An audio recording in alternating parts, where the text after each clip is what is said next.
Bugün Qarabağ Ajaxı məğlub edə biləcəkmi? Bəli, mən hesab edirəm ki, bugün Qarabağ Ajax üzərində qələbə qazanacaqdır. Amma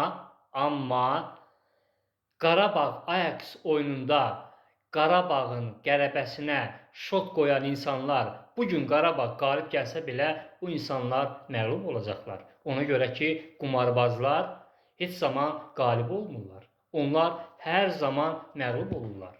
Qələbəsinə pul qoyduqları komandalar qalib gəlsə belə.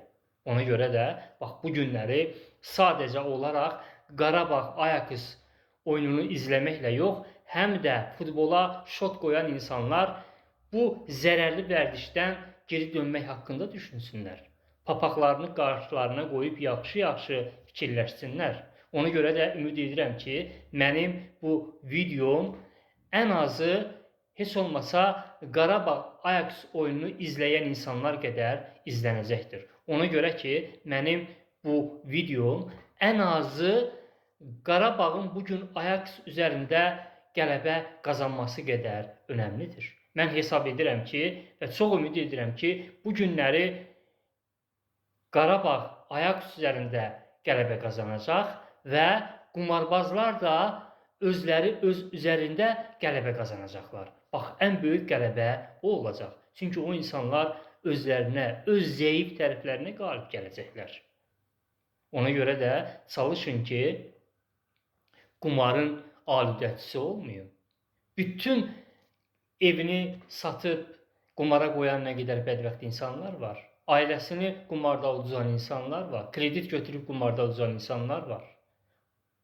Qumar elə bir şeytandır ki, insanı hər yola, hər pis yola əl atdırır. Bax, ona görə də çalışın bu günləri öz üzərinizdə qələbə qazanın. Ən böyük qələbə bax bu olacaqdır. Qarabağın qələbəsi önəmlidir, amma ən önəmli qələbə sizin qumar üzərində, yəni öz üzərinizdə qazandığınız qələbələrdir. Mən hər zaman seminarlarımda deyirəm, kitablarımda bu haqda yazmışam. Mənim kitablarım minlərlə insanlarda var. Onlar oxuyub zərərli vərdişlərdən imtina ediblər. Bax, buradan da deyirəm ki, hələ ki, nə qədər gec deyil, bu günləri qumardan imtina edin. Qumar üzərində qələbə qazanın. Qumardan imtina etsəniz, heç nə itirməyəcəksiniz. Əksinə, həyatınızın geri qalanını qazanacaqsınız. Mən öncə sizə öz üzərinizdə qələbə qazanmağı arzu edirəm.